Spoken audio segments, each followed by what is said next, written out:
Per presentar-la té la paraula Dolors Feliu, directora general de Serveis Consultius de la Generalitat. Per favor, pot passar a la tribuna? Serveis consultius deu ser alguna cosa així com serveis jurídics. No estic absolutament segur, però em dóna la sensació que és això. Senyora Feliu. Hola, bon dia a tothom. Sí, són serveis consultius i coordinació jurídica. Gràcies. D'entrada, hola a tothom. Gràcies. Vull agrair en primer lloc a Tribuna Europa, a Fòrum Europa Tribuna Catalunya, l'organització d'aquest esmorzar.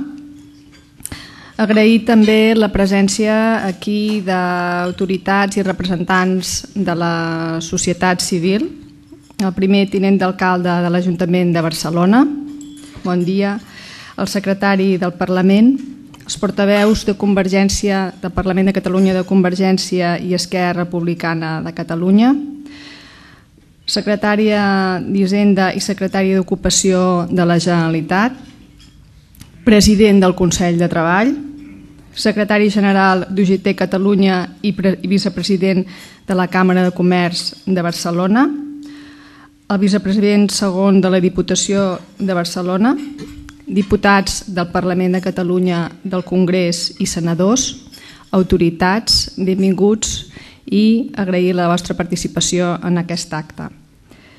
També a tots els assistents que avui ens acompanyen aquí, benvinguts. I també vull agrair a la Carme Forcadell que em permeti dirigir unes paraules, presentar-la, encara que ella no necessita cap presentació a Catalunya, a cap racó de Catalunya, però sí que em doni l'oportunitat, l'ocasió de parlar un moment de la gran tasca que està fent l'Assemblea Nacional Catalana i la seva presidenta. Perquè jo entenc que l'Assemblea Nacional i la Carme Forcadell com a presidenta al capdavant ha fet, podríem dir que el miracle, quasi bé podríem dir-ne, de crear a Catalunya un espai quasi màgic on els catalans i catalanes podem estar junts, units amb una idea, la idea d'aconseguir la independència per Catalunya. I queda fora allò que ens separa. Només queda dintre les ganes de convertir en realitat allò que volem, aquesta independència, i construir-la. La Carme, dona de Xerta, filòloga, ensenyant, sent, entén i representa molt bé el que Jaume Vicens Vives en deia la voluntat de ser del poble de Catalunya. Ella i l'Assemblea trenquen amb la vella estratègia espanyola de que la independència i la vella idea, la mateixa idea de la independència no existeixen perquè no tenen canals d'expressió, si se'ls priva de canals d'expressió. I precisament en això estem, en donar canals d'expressió a través del que hem anomenat el dret a decidir. L'Assemblea està molt compromesa amb aquest dret a decidir, però no està sola. De fet, tot el poble de Catalunya, amb la majoria del Parlament, està compromès amb aquest dret a decidir, com recentment s'ha tornat a reafirmar amb la resolució de 27 de setembre, conseqüència del debat de política general, on es torna a reafirmar aquest compromís. I també el govern de la Generalitat, amb el seu president al capdavant, també ha assumit l'informe del Consell Assessor per a la Transició Nacional amb les diverses vies i ha posat fil a l'agulla perquè Catalunya pugui pronunciar-se aviat sobre el seu futur com a poble. I efectivament, en algun moment, entenem que aviat, ha d'arribar l'hora en què puguem votar aquest nostre futur. I hem de poder votar que no. Hem de poder votar que no volem canviar les coses. I hem de poder votar que sí. Hem de poder votar que sí a nous plantejaments que fins ara aquest país no havia tingut. Nous plantejaments que no hem viscut fins a aquest moment. L'Assemblea i la Carme Forcadell al davant no escatimen esforços, no escatimen mitjans democràtics, manifestacions, dret de petició, mobilitzacions, no escatimen esforços, dèiem, perquè arribi aquest clam de molta part de la població demanant la independència i demanant la consulta o el referèndum. I molts estem amb ella. Però no em vull allargar més i li vull donar la paraula amb ella, sentir-la amb ella i que ens transmeti, com ella sap fer molt bé, la força de la idea de la independència, la voluntat de la gent de Catalunya que vol la independència. Amb tots vostès, Carme Forcadell, presidenta de l'Assemblea Nacional Catalana.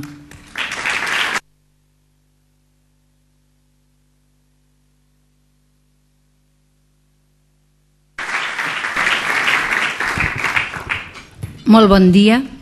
Gràcies, Dolors, per la teva amable presentació i també vull agrair molt especialment al Fòrum Europa Tribuna Catalunya que m'hagi convidat perquè m'ha donat l'oportunitat de poder adreçar-me a tots vostès, als quals també agraeixo molt especialment que hagin dedicat una part del seu temps a venir a escoltar-me. Estic segura que els que són aquí coneixen l'Assemblea Nacional Catalana, per tant no els explicaré què és, però sí que vull remarcar uns punts. Si parléssim en termes empresarials, podríem dir que l'Assemblea és una empresa d'èxit, perquè en un temps relativament curt, en poc més d'any i mig, ha aconseguit èxits notables. Això és perquè ha sabut focalitzar el seu objectiu en un tema que interessa molt a una part important d'aquesta població. També perquè és transversal, gent diversa, amb mentalitat diversa, gent de dreta, gent de centre i gent d'esquerra. També perquè ha sabut mantenir la seva independència tant dels partits polítics com la seva independència econòmica. I això ho vull remarcar molt. L'Assemblea és una entitat que no rep ni demana subvencions. Nosaltres utilitzem única i exclusivament els nostres recursos, els recursos dels nostres socis. I això vull que quedi molt clar. M'interessa que quedi molt clar perquè s'ha dit algunes vegades que no és així. Un cop dit això, en quina situació ens trobem? En quina situació ens trobem la societat catalana? Per a l'Assemblea Nacional Catalana, el procés cap a la independència no té marxa enrere, per diversos motius. Primer motiu, perquè la societat catalana hem perdut la por. Després de 35 anys de democràcia, de fet és el període més llarg que hem tingut de democràcia, hem perdut la por. Ens hi ha ajudat a estar a la Unió Europea, que ens dona un cert paraigües de seguretat i també que hem esborrat de la nostra ment, gràcies a ser a la Unió Europea, el concepte de frontera, no hi ha fronteres. I també hi ha una generació de joves, els menors de 40 anys, entre 38 i 40 anys, que han viscut tota la seva vida en democràcia, per tant no tenen por. I aquesta generació ara comença a accedir a llocs de poder a la nostra societat. Comença a ser dirigents polítics, dirigents sindicals, dirigents d'empreses. I no han tingut mai por. És la generació d'abans de la crisi, aquella que sí que va trobar feina quan va acabar els estudis. No tenim por. D'altra banda, tenim el convenciment que no hi ha alternativa. La sentència del 28 de juny del 2010 ens va deixar molt clar que no tenim alternativa. El mínim comú del catalanisme d'aquest país es resumia amb l'Estatut que va ser aprovat el 30 de setembre del 2005 al Parlament de Catalunya, però aquest Estatut no va ser el que va aprovar ni el que va votar el poble de Catalunya el 18 de juny del 2006. Aquest Estatut ja havia estat molt rebaixat. Recordin que l'Alfonso Guerra hi va passar el ribot. I les Corts espanyoles el van rebaixar molt, però tot i així, aquest estatut no va ser acceptat per l'estat espanyol. Això ens demostrava, ens negava, aquesta sentència ens va negar la possibilitat de conviure com a catalans dins de l'estat espanyol. Ens va fer veure que no podíem conviure dins l'estat espanyol sense renunciar a una part consubstancial de la nostra catalanitat. Per tant, va significar una humiliació molt forta per als catalans, molt forta. La prova és que el 10 de juliol del 2010 es va fer la primera de les manifestacions més importants d'aquest país. I una manifestació liderada per una entitat que fins a aquell moment no havia liderat cap mobilització social, que es dedicava especialment a la llengua i la cultura, una entitat de prestigi com Òmnium Cultural. I va ser una manifestació i van assistir sindicats, entitats, el govern en ple, el govern de Catalunya, liderat per un president al qual no podem titllar precisament d'independentista, el president Montilla. Per tant, no tenim por, no tenim alternativa. La crisi econòmica, no parlaré del dèficit fiscal, se n'ha parlat molt, però sí que parlaré d'infraestructures, perquè les cambres de comerç d'aquest país i les entitats econòmiques, que tampoc poden ser titllades independentistes, n'han parlat molt. El port de Barcelona. El port de Barcelona no només podria convertir-se en el primer port de la Mediterrània, també podria fer la competència al port de Rotterdam, que és un dels més importants d'Europa. Però no ho podem fer, perquè l'estat espanyol no ens ha construït les infraestructures necessàries. L'aeroport de Barcelona, malgrat que l'estat espanyol ha invertit 4 vegades i mitja més amb l'aeroport de Madrid, malgrat que AENA té uns convenis amb molts països i moltes companyies perquè els vols intercontinentals aterrin a Madrid, resulta que l'aeroport de Barcelona enguany ha tingut més passatgers que el de Madrid. Això ens dona fe de la potència d'aquest país, de la potència econòmica d'aquest país. L'AVE ha arribat amb 20 anys de retard i encara no tenim la connexió amb França, per exemple. Una altra cosa important, el corredor mediterrani. Per aquest corredor passen més del 60% de mercaderies, però malgrat tot encara no sabem si l'estat espanyol el vol construir o no. La xarxa d'autopistes. L'estat espanyol té una de les xarxes més importants d'autovies sense pagament de tota Europa. En canvi, aquí nosaltres no en tenim. Tenim autopistes, hem de pagar. La crisi econòmica.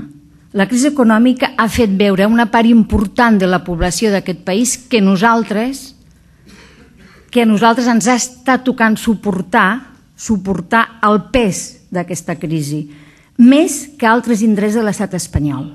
Més. És veritat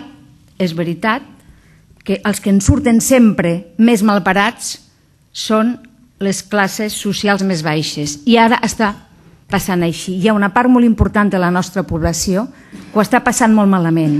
Però aquesta crisi afecta absolutament a tots. Per què ens preguntem, els nostres estudiants tenen el 8% de les beques de l'Estat si tenim el 16% dels estudiants? Per què els funcionaris catalans es quedaran sense paga extra i els de resta de l'Estat no?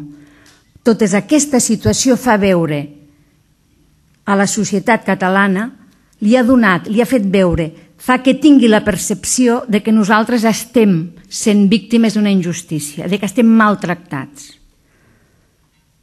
Un altre tema, també important.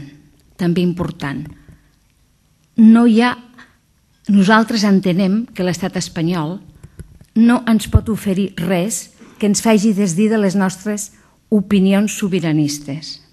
No ens pot oferir res prou atractiu que ens faci canviar d'opinió com a mínim a una part important d'aquesta societat. Jo estava convençuda que un cop arribéssim en aquest punt del procés, l'estat espanyol ens faria una oferta que a una part important de la societat catalana li fes replantejar les seves posicions sobiranistes. Em vaig equivocar, no ha estat així. Jo em pensava que ho faria perquè és el que va fer el Canadà amb el Quebec o és el que està fent la Gran Bretanya amb Escòcia, però no ha estat així. No ens ha ofert res, absolutament res. També és cert que seria molt difícil que ens ho pogués oferir, perquè durant molts anys s'ha estat dient a l'estat espanyol que el problema era Catalunya, que el problema érem els catalans, que els catalans demanaven molt i que havíem de ser tractats de la mateixa manera que tothom. Clar, ara és molt difícil que aquest govern ens pugui oferir alguna cosa sense perdre bous i esquelles. Segurament perdria una part molt important dels votants i els mateixos barons territorials hi estarien en contra, com ja s'ha vist en moltes declaracions. Per tant, considerem que l'estat espanyol no està, ni ens està oferint, ni està en disposició d'oferir-nos res, cap alternativa vàlida. Aquesta és la situació. Per tant, la gran majoria d'aquests moments de la societat catalana considerem que no hi ha marxa enrere. És més, quina és l'estratègia del govern espanyol? És ben bé la contrària d'oferir-nos alguna cosa. Està continuant l'ofec econòmic i el desprestigi del govern català, perquè siguem nosaltres mateixos, els catalans, els qui ens revoltem contra el govern de la Generalitat. Les classes mitjanes catalanes, que són el principal artífex del procés sobiranista, però que estan acostumades a viure en un cert benestar econòmic, serien les primeres de desdir-se d'aquest procés a canvi de no anar pitjor. L'estat espanyol ens està demostrant contínuament el seu poder per acovardir-nos. Episodis com els que van passar entre la vicepresidenta del govern espanyol o el president de la Generalitat a Foment del Treball, o com els que van passar entre el president Rajoy i el president Mas a la reunió de països de la Mediterrània en són una mostra.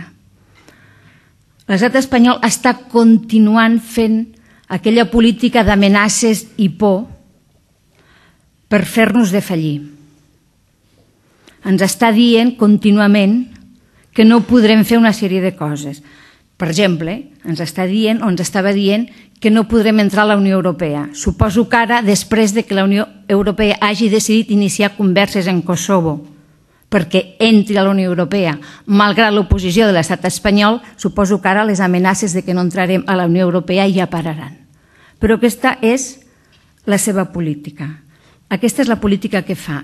I deixa passar el temps. Vol allargar i dilatar aquest procés en el temps perquè pensa que potser mentrestant sortirem de la crisi econòmica i, per tant, una part de l'anomenat independentisme econòmic se'n desdirà. Aquesta és l'estratègia que està fent. El que passa que té una visió distorsionada de la realitat, perquè el govern de l'Estat considera que aquest és un procés liderat principalment pel govern de Catalunya. I nosaltres tenim clar que si la societat civil no hagués sortit al carrer l'11 de setembre del 2012, a hores d'ara estaríem parlant del pacte fiscal i no estaríem parlant del procés sobiranista. Aquesta és la situació. Aquesta és la situació. Què passarà? L'Assemblea Nacional Catalana estem convençuts que abans de Nadal hi haurà data i pregunta de la consulta. Per què? Perquè així ho ha dit el govern, perquè així ho vol el primer partit de l'oposició, perquè així es va decidir en el debat de política general al Parlament per part dels grups majoritaris. Així ho van decidir. Nosaltres volem que la pregunta sigui una pregunta clara, que es pugui respondre amb un sí o amb un no. No ens correspon a nosaltres dir quina pregunta serà, però sí que tenim clar que aquesta pregunta ha de respondre a si Catalunya ha de ser o no un país lliure i sobirà, a si Catalunya ha de ser o no ha de ser un país independent, perquè altra cosa seria fer un frau a la ciutadania, perquè la gent que vam sortir al carrer la via catalana volem això, una pregunta clara, que suposi una resposta clara. Tots els que som aquí sabem que fer o no fer la consulta no és una qüestió jurídica, és una qüestió política. Si hi hagués voluntat política, es buscarien les vies jurídiques per poder-la fer. Diuen els experts que hi ha 4 vies per fer-la. 4 vies per fer-la dins de la Constitució. Sembla que el govern de Catalunya triarà la via, l'article 150.2 de la Constitució, que és el traspàs de competències del govern de l'Estat al govern de la Generalitat. Perquè és la via que ha triat també el govern d'Escòcia i perquè ja hi ha un precedent. Aquesta via es va fer servir quan es va crear la Policia Nacional Catalana als Mossos d'Esquadra. Si hi hagués voluntat política es podria fer. Si aquestes vies no fossin vàlides i hi hagués voluntat política, es podria canviar la Constitució perquè s'ha fet per altres motius quan hi ha hagut voluntat política. I si hi hagués voluntat política també es podria fer mitjançant la llei de consultes, que està al Parlament ara, en tràmit al Parlament de Catalunya. Però sabem que no hi ha voluntat política. L'estat espanyol precisament utilitza la via jurídica per evitar que es faci política. És al contrari del que nosaltres entenem que s'ha de fer. Les normes jurídiques són normes de les quals es dota una societat per explicar els seus valors. Els valors d'una societat s'expressen en normes jurídiques, són uns valors que tothom ha de complir, perquè són els de la majoria. I quan aquests valors canvien, s'han de canviar aquestes lleis. Jo sempre poso un exemple, segur que alguns de vostès me l'han escoltat. En aquest país, les dones van votar per primera vegada el 20 de novembre de l'any 1933. Abans no havien votat. I la llei deia que no votaven, no estava contemplat. Però els valors de la societat van canviar. I els valors de la societat van ser que les dones sí que havien de votar. I aleshores es va buscar una fórmula jurídica perquè les dones poguessin votar. Nosaltres entenem que abans que les lleis, que la legalitat, està la legitimitat. I la legitimitat és la que donen els vots. I la legitimitat és la que té el Parlament de Catalunya per convocar la consulta. Perquè els ciutadans de Catalunya, quan van votar el 25 de novembre, majoritàriament van votar partits polítics que portaven en el seu programa que farien la consulta. I aquí ho fem a l'inrevés. Aquí utilitzem la via jurídica per evitar que es faci política. Què farem? Què farà l'Assemblea Nacional Catalana? L'Assemblea Nacional Catalana treballa i treballarà en el seu pla d'acció. Ens agradaria i treballarem perquè es pugui votar, i el poble pugui decidir el seu futur. Però el nostre pla d'acció contempla diversos projectes. Un projecte del que tenim es diu Un sol poble. Es tracta d'arribar absolutament a tota la societat catalana, a tots els racons, a explicar-los el nostre projecte, a explicar-los en què consisteix, quin país volem, com el construirem, perquè tenim arguments i estem segurs que quan ho podem explicar els convencerem.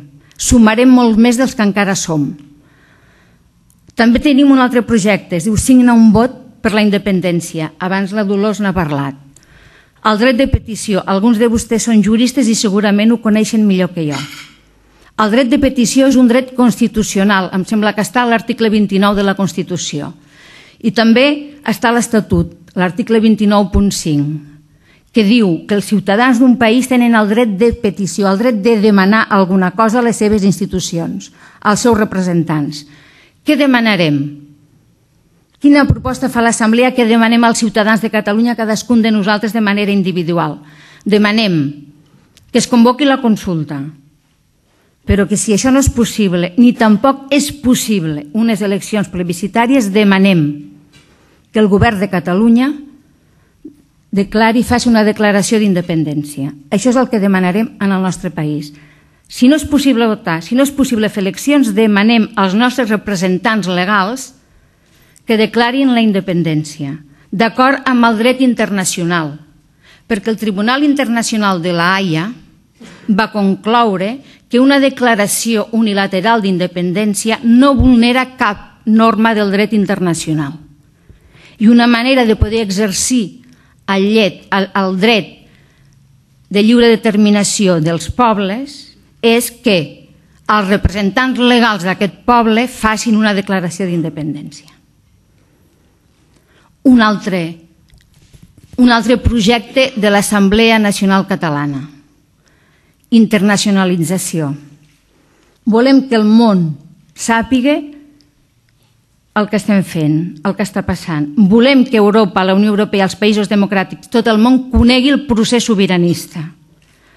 En aquests moments estem convençuts que Catalunya ha guanyat la batalla de la democràcia, perquè és molt difícil justificar que no es pot votar, que no ens deixen votar. És molt difícil justificar-ho, i més justificar-ho dins d'un país que pertany a la Unió Europea. Per què? Perquè nosaltres som ciutadans de la Unió Europea, d'un país que es diu Catalunya, i uns altres ciutadans que pertanyen a un altre país que es diu Escòcia podran votar. I tots dos estats estan dins de la mateixa Unió Europea i es regeixen en les mateixes lleis. L'altre dia el senyor Martin Schulz en una conferència deia que els ciutadans europeus compartim valors, compartim llibertats, compartim drets. Com és que uns ciutadans, els escocesos dins de la Unió Europea, podran exercir el seu dret d'autodeterminació i els catalans no el podrem exercir? no tenim tots els mateixos drets, que ens ho expliquin. Com a conclusió, aquest procés sobiranista el que està fent és posar en mans dels ciutadans de Catalunya el seu futur. I aquesta és la clau de l'èxit, posa el futur de Catalunya en mans dels seus ciutadans. És un projecte de tots, que estem fent entre tots i que volem que sigui de tots. I hem donat la volta. Fins ara, el problema era la independència. I hem donat la volta. Ara la independència és la solució. I el problema és continuar formant part de l'estat espanyol. Aquesta és la visió que té una part molt important de la societat catalana. És el projecte més il·lusionant que ha tingut mai aquest país. I al contrari del que es diu, és un projecte cohesionador, perquè inclou a tothom que s'hi vol incloure, independentment del seu origen, de la seva religió, de la seva identitat, de la seva llengua, de la seva ideologia, de les seves creences, de la seva ètnia. En aquest projecte hi està qui vol estar. I sobretot, és un projecte que no va de dalt a baix. Va començar sent de baix a dalt, però ara és un projecte compartit. És un projecte compartit pel Govern de Catalunya, pel Parlament, per les institucions i per la societat civil. Un projecte compartit. És un projecte de país, no és un projecte de govern, és un projecte de país. I per acabar, voldria acabar i fer-los una pregunta. Ja sé que són vostès qui m'han de fer preguntes, però jo vull acabar amb una pregunta. En el supòsit que Catalunya fos un país, un estat independent, com qualsevol altre de la Unió Europea, en el supòsit que fos un estat independent de ple dret, com qualsevol altre de la Unió Europea, i l'estat espanyol ens proposés d'incorporar-nos-hi amb els mateixos drets, o fins i tot una mica millor dels que tenim ara, acceptaríem? Contestin la pregunta. Moltíssimes gràcies.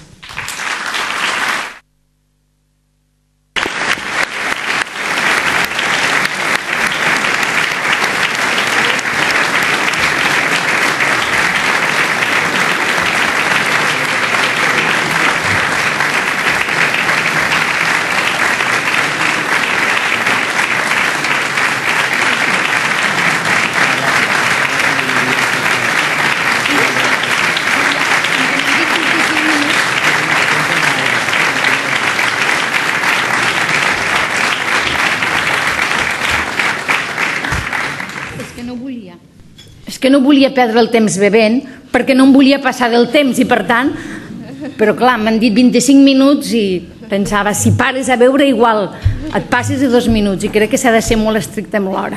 Molt bé, no s'ha passat del temps, o sigui que tenim una mica de temps pel col·loqui.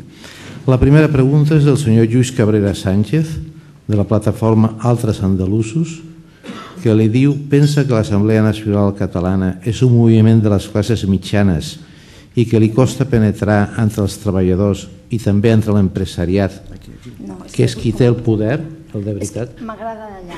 Molt bé. Perquè així em veuen. Lluís, no et veig. No, penso que és... No, penso que és una proposta de país, de classes treballadores i de classes mitjanes. Ho penso i estic convençuda. Jo m'he referit a les classes mitjanes perquè quan he parlat de l'estratègia del govern espanyol crec que va adreçada especialment a les classes mitjanes en aquest sentit, perquè com que estan acostumades a un cert nivell de benestar i ara estem patint aquesta situació econòmica tan greu, serien les classes mitjanes les que es desdirien d'aquest procés. He dit això, però evidentment Lluís ha deixat molt clar que és un projecte de país i tu a més ho saps. El senyor Cabrera li preguntava també per l'empresariat. Per l'empresariat. I quina era la pregunta? Diu que cal penetrar entre els treballadors i també entre l'empresariat, diu aquell que té poder, el de veritat. Sí, el que passa que el teixit empresarial català, jo crec que el 98% del teixit empresarial català és petita i mitjana empresa i aquests estan treballant pel procés i estan treballant molt bé. Aquí tenim molt pocs grans empresaris i de fet només coneixem un gran empresari que s'hagi manifestat en contra i encara amb matisos, la qual cosa ho va matisar i la qual cosa li hem d'agrair. Per tant, jo crec que els empresaris faran el que hem fet a tots els països del món que han assolit la independència.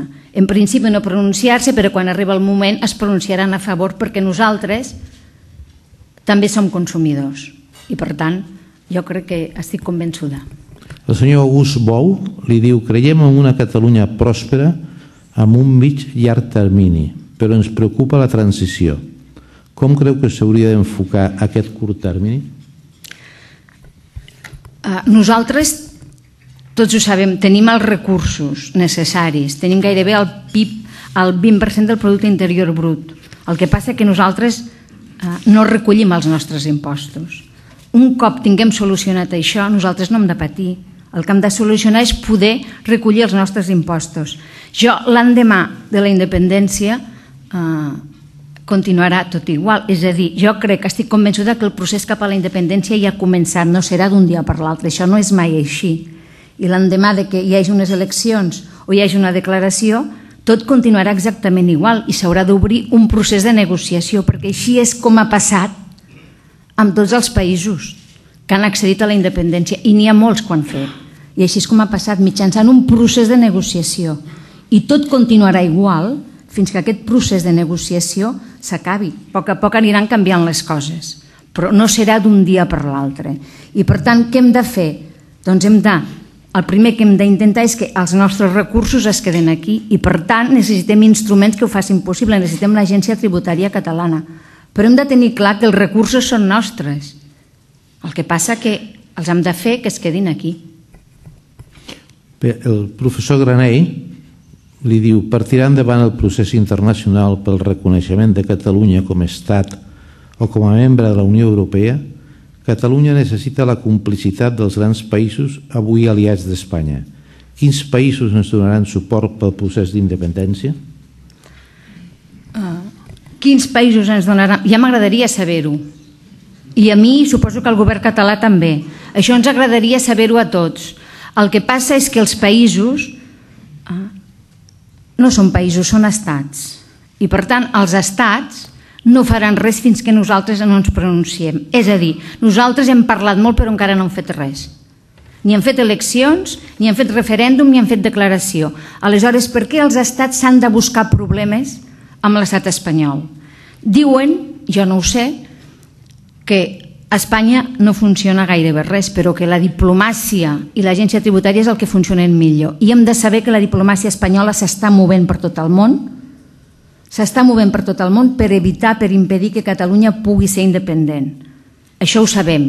Per tant, què han de fer? Què faran els estats? De moment no faran res fins que nosaltres no fem res. No ho faran.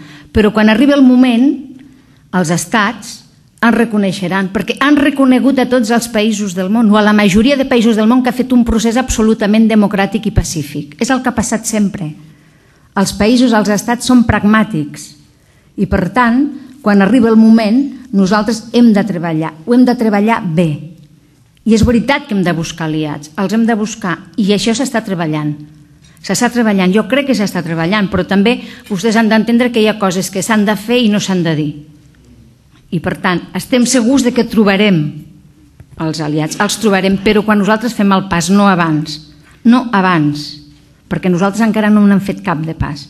No podem dir qui ens reconeixerà sense abans dir què és el que han de reconèixer, quin estat han de reconèixer. Quin estat veu més pragmàtic, més proper? Miri, jo li diré una cosa, jo veig molt proper la Gran Bretanya, perquè el senyor David Cameron, que ens va fer un favor molt gran, li va dir al senyor Rajoy: hauries de deixar que els catalans votessin, perquè en democràcia les coses es fan així. En aquell moment jo entenc que el senyor David Cameron ens estava dient: home, si voteu, us reconeixerem, perquè si no, per què li estava dient al senyor Rajoy que ens deixés votar? Perquè votéssim i després no reconèixer-nos. Per tant, jo crec que la Gran Bretanya, en aquest sentit, pot ser que ens reconegui. Però això és a nivell personal meu, la meva impressió personal. Hi ha una pregunta precisament relacionada amb Gran Bretanya i Escòcia. Li diu: si Escòcia votés en contra de la independència, quines conseqüències tindria a Catalunya? Jo crec que són processos diferents. Abans m'he referit al tema de lideratges. A Escòcia hi ha un procés liderat pel govern. És el govern escocès qui vol la independència, el primer que el va voler, i que està estirant la societat perquè voti sí. Jo crec que a Catalunya és al revés. La societat ha estirat el govern i el Parlament i els polítics cap a aquest procés. I, per tant, són processos construïts de manera molt diferent. I jo crec que no tenen res a veure. El senyor Josep Puixades, de la Cambra de Barcelona, Osona, li diu: en un escenari d'independència, la Constitució catalana es referendaria pel poble, però ha de ser confeccionada A, pels polítics sols, B, per la societat civil amb l'Assemblea Nacional Catalana i Òmnium, tercer, C, amb dues al mateix temps? Sí, jo crec que els processos constituents, les constitucions sempre les acaben aprovant els polítics perquè aquesta és la seva feina. El que passa que jo crec que la Constitució catalana hauria de ser aprovada pels polítics, però sí que hauria d'estar escoltant el que decideix la majoria del poble.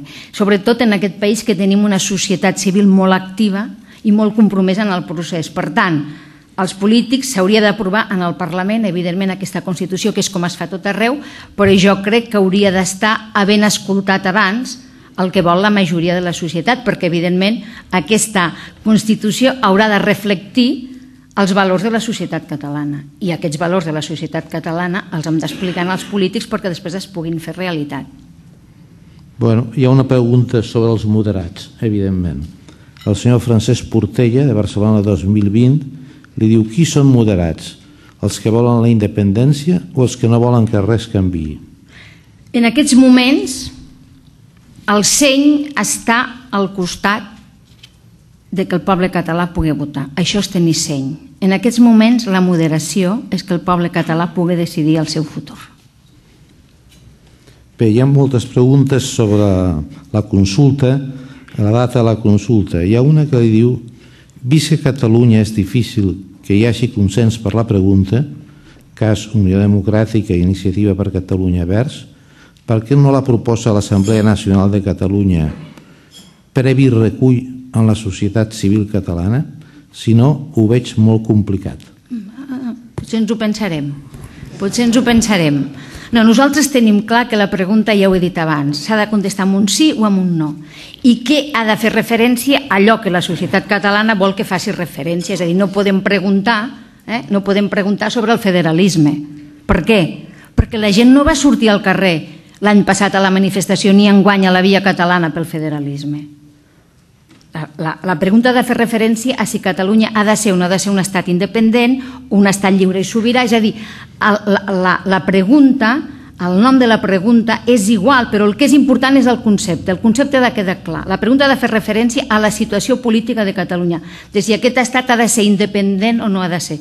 Després que es concreti en una pregunta que pugui aglutinar més o menys sensibilitats, millor, evidentment, com més millor, però tot el que no sigui aquesta referència clara, l'Assemblea Nacional Catalana hi estarem en contra, evidentment, això ho hem dit sempre. Bé, després hi ha més preguntes sobre la consulta, o sigui que tornarem, però ja el senyor Jordi Cots li diu: la independència sembla impossible. Què pensa que passarà amb la gent decebuda? I posa 3 interrogants. No és impossible. La independència no és impossible. Això és el que ens diuen els que no volen que l'aconseguim. Això és un argument dels unionistes. Està bé, jo si fos unionista també ho diria, perquè el primer que s'ha de fer és que la gent no s'ho cregui, fer de fallir la gent, que vegi que és impossible. Però no és impossible, perquè jo sempre dic, al final de la Segona Guerra Mundial hi havia al món 76 països, ara n'hi ha gairebé 200. No és una cosa nova, se n'han fet molts de països. Per què aquí havia de ser impossible si estem a la Unió Europea, si estem en democràcia i si ho vol la majoria de la població? No és impossible. Per tant, no li contesto què passaria, perquè per nosaltres és més. És l'única via possible que tenim de sobreviure com a poble. I si ho volem tots, serà així. En democràcia és així, per això ara estem en democràcia, per això ara ho podem fer i fins ara no ho hem pogut fer. El senyor Joan Sallés, amb una pregunta similar, li diu: els països bàltics van haver d'aguantar 2 mesos sense reconeixement i amb els tancs russos a la porta. Aguantaríem nosaltres? Bé, nosaltres no tindrem els tancs russos a la porta, espero. Nosaltres espero que no tindrem tancs a la porta.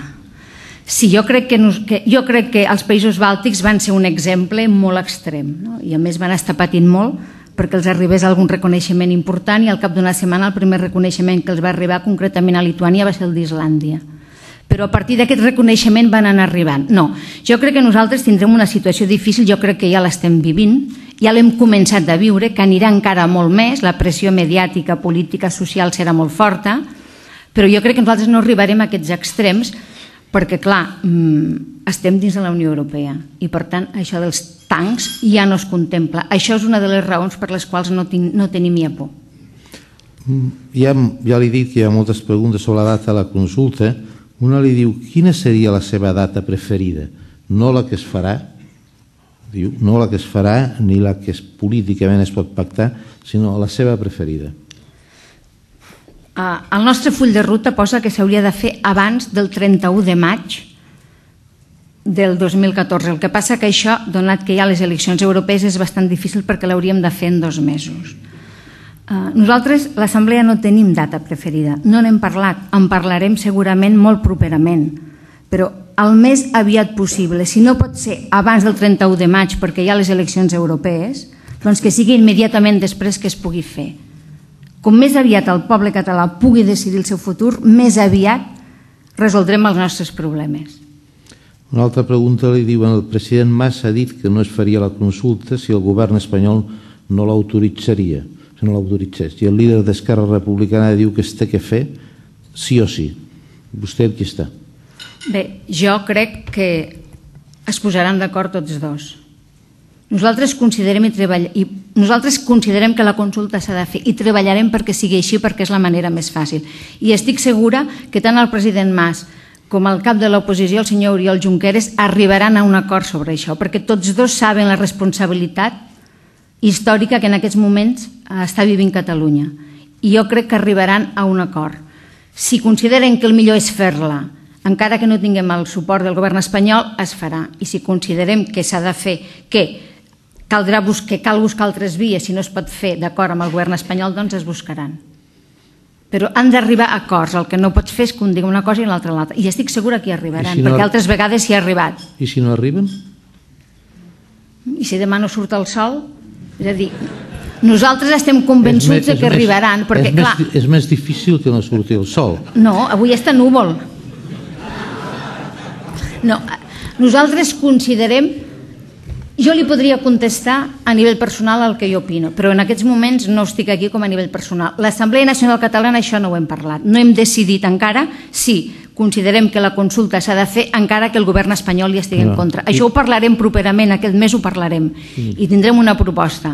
Però entenem que s'ha de fer tot el possible perquè es pugui votar, perquè aquesta és la manera més clara de que el món vegi la nostra voluntat i perquè, a més, l'argument de les urnes és irrefutable, és a dir, l'argument d'una votació és irrefutable i que vinguin i ens treguin les urnes i que surti aquesta foto de que ens treuen les urnes i no podem votar.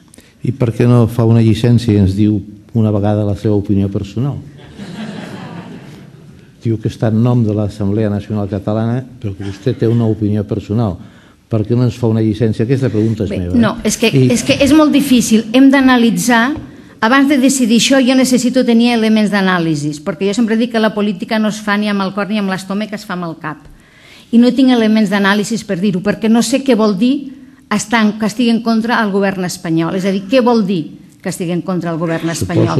Que no ens deixarà fer sota la llei de consultes, que la podrem fer, que no ens deixarà posar les urnes, que hi faran boicot, que els partits espanyols a Catalunya hi votaran en contra, faran boicot. És a dir, quan sapiguem tot això jo li podré dir quina serà la meva postura, però ara no li puc dir perquè encara no sé què significa quantitativament i qualitativament aquest boicot. Escolta, hi ha enquestes últimes del periòdic i del País que diuen que en un hipotètic cas que es presentés a referèndum una tercera via que donés més poder a Catalunya, guanyaria per molt poc, però guanyaria l'opció independentista. Què li semblen aquestes enquestes? Em sembla perfecte. Tots els diaris tenen dret a fer enquestes. Nosaltres això ni ho contemplem, ni ho volem, ni ho defensarem. És més, i estem absolutament, radicalment i totalment en contra. Una pregunta, sí o no? Vostè ha dit a la premsa que en cas que no hi hagués data de consulta ni pregunta abans del 31 de desembre, l'Assemblea Nacional Catalana tenia elements de pressió. Quins són els elements de pressió? A vostè li sembla poc elements la via catalana? Nosaltres tenim elements de pressió i nosaltres hem dit que si abans de Nadal no es diu la data i la pregunta, nosaltres farem una gran mobilització. Evidentment que la farem, però és que estem convençuts que hi haurà data i pregunta abans de Nadal perquè no hi ha cap element que ens faci pensar el contrari. I per tant estem convençuts que el govern complirà i el Parlament, perquè això és govern i Parlament, són les nostres institucions, estem convençuts que compliran, ho compliran. Si no, ens tornarem a mobilitzar. Per això estem. Hi ha altres preguntes més internes sobre l'Assemblea Nacional Catalana. Li pregunten quants adherits té l'Assemblea Nacional Catalana i com estan repartits a Catalunya i concretament li diuen i a la ciutat de Barcelona què representa sobre això. Nosaltres em sembla que tenim, el secretari és allà, 18.000 socis, uns 18.000 socis i fins a 30.000 és col·laboradors. Socis que paguen 18.000 i fins a 30.000 col·laboradors. Nosaltres estem distribuïts territorialment, tenim més de 500 assemblees territorials de cada poble de Catalunya i a Barcelona estem per barris. Tenim assemblees a cada barri. Em sembla que hi ha unes 15 assemblees a Barcelona. I després n'hi ha assemblees repartides per tot el territori, absolutament per tot arreu. En alguns casos on els pobles són molt petits, com per exemple els Pirineus, de vegades hi ha el que hi ha és una assemblea comarcal, però normalment les assemblees són locals. Li pregunta la senyora Isabel Fort com pagarem el deute que ens correspon per ser espanyols. I després li diu tindrem moltes despeses per tindre un exèrcit propi o no tindrem exèrcit propi? A veure, primer, el deute en principi no és de Catalunya, és de l'estat espanyol. No és el nostre deute. El que passa que jo entenc que nosaltres hem de ser generosos i això es pot negociar. I si cal ajudar, ajudarem. És que hem de tenir molt clar. Primera, nosaltres no anem contra ningú i hem de diferenciar molt clar de l'estat i del govern espanyol del poble espanyol. El poble espanyol és tan digne com el poble català. Nosaltres, el nostre adversari és l'estat espanyol. Nosaltres volem ajudar i volem... És a dir, volem que tot continuï igual. L'únic que nosaltres volem gestionar els nostres recursos i prendre les nostres decisions. Aleshores, clar, nosaltres què és el que volem? Volem ser amics. Aquesta és la idea. Nosaltres els ajudarem a pagar aquest deute. Si ens reconeixen, evidentment, els ajudarem. I crec que hem de ser generosos i hem d'arribar a acords. I si cal, pagarem una part. No passa res. Nosaltres... Si cal pagar, pagarem, però això s'ha de negociar i ens han de reconèixer perquè en aquests moments aquest deute no és nostre, és de l'estat espanyol. Mentre formem part de l'estat espanyol, nosaltres paguem aquest deute. Al moment que ens separem, aquest deute no és nostre, però jo crec que és negociable i crec que s'ha de negociar i hem d'arribar a acords i hem de quedar com a amics. I tema de l'exèrcit, això crec que és una cosa que s'ha de decidir entre tots. Nosaltres a l'Assemblea tenim gent que diu que no hi ha d'haver exèrcit. Tenim uns altres que diuen que hem d'estar armats fins a les dents. I tenim uns altres que diuen que amb la OTAN ja està bé. És a dir, hi ha diverses visions. Per tant, jo crec que això és una cosa que s'ha de discutir i ens correspon a tots. És una cosa prou important com perquè ho decidim entre tots. Bé, hi ha dues preguntes finals. Veig que vostè és molt concisa també a les respostes i complirem el temps perfectament. És que no sóc política.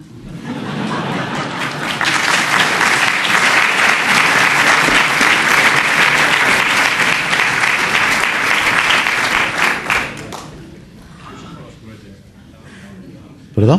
No, a veure, era una broma, respecto molt als polítics i crec que han de fer la seva feina i que ara els necessitem i molt, Si la classe política vol respondre... Sobretot no com a classe. Molt bé. Com a iniciativa? Era una broma. Sí? Molt bé. Escolti, les dues últimes preguntes. La primera és què li sembla que totes les enquestes diuen que hi ha una majoria més o més gran per la independència si és dintre de la Unió Europea i gairebé totes diuen que aquesta majoria canvia si es tingués que sortir de la Unió Europea? Bé, jo per això els deia que una de les amenaces de l'estat espanyol era haureu de sortir de la Unió Europea perquè suposo que tenia en compte aquestes enquestes. Però jo crec que és una cosa que podrem decidir perfectament entre tots. És a dir, una cosa és la Unió Europea, l'altra és l'espai econòmic europeu. Miri, Suïssa i Noruega no estan a la Unió Europea perquè no hi volen ser, perquè igual que Catalunya serien contribuents nets. Nosaltres, si estem a la Unió Europea, haurem de pagar. Serem contribuents nets. Per tant, potser es convé estar a l'espai econòmic europeu i no estar a la Unió Europea. Per tant, depèn, ja li dic, hi ha moltíssima gent a l'Assemblea que és partidària d'estar a la Unió Europea. Hi ha moltíssima gent que diu que no, que amb estar a l'espai econòmic europeu estaria bé. I n'hi ha d'altres que no volen estar. Els europeus serien els primers en estar interessats que estéssim, i fins i tot l'estat espanyol, perquè hauria de passar pel corredor mediterrani les seves mercaderies. Nosaltres no volem posar fronteres, és que no en volem. Ha de ser com ara. Per tant, podrem decidir, tenim els elements per decidir si volem o no volem estar a la Unió Europea, i ho hem d'analitzar. Si la majoria de la població, com sembla, vol estar a la Unió Europea, doncs hi estarem, negociarem i hi estarem. I si no vol estar, no hi estarem. Però no ens ha de preocupar. No ens ha de preocupar. Hem de tenir clar que ho podem decidir. I la prova és que ara, malgrat l'oposició de l'estat espanyol, la Unió Europea ha començat a negociar amb Kosovo perquè entri a la Unió Europea.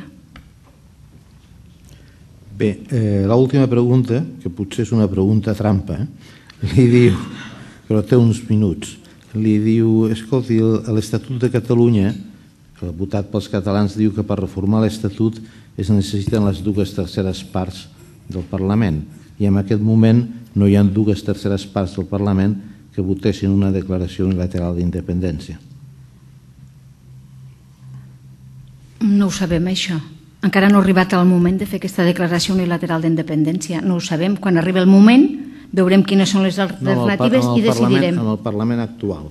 Bé, però l'Estatut de Catalunya no és aquest que està als tribunals i diuen que no és bo. És a dir, el podem fer servir per a una cosa i per a les altres no. Jo crec que quan arriba el moment que haguéssim descartat totes les opcions i ens plantegem la declaració, jo crec que quan ens plantegem la declaració serà perquè hem hagut de descartar totes les altres opcions, i quan arribi aquest moment jo crec que sí que hi haurà el quòrum necessari. Molt bé, senyora Forcadell, moltes gràcies per les seves respostes i la concisió. I té la paraula per tancar l'acte el senyor Pablo Alonso, director comercial d'empreses del grup Santander. Senyor Alonso. Gràcies a tots.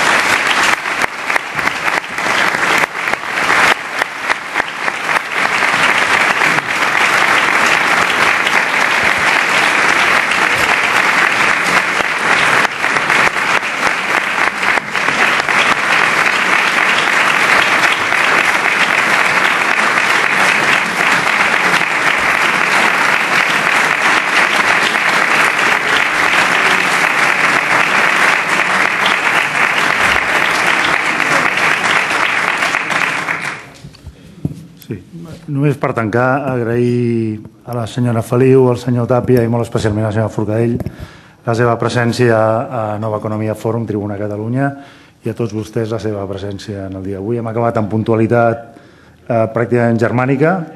Molt bon dia a tots i fins la propera edició de Fòrum. Moltes gràcies.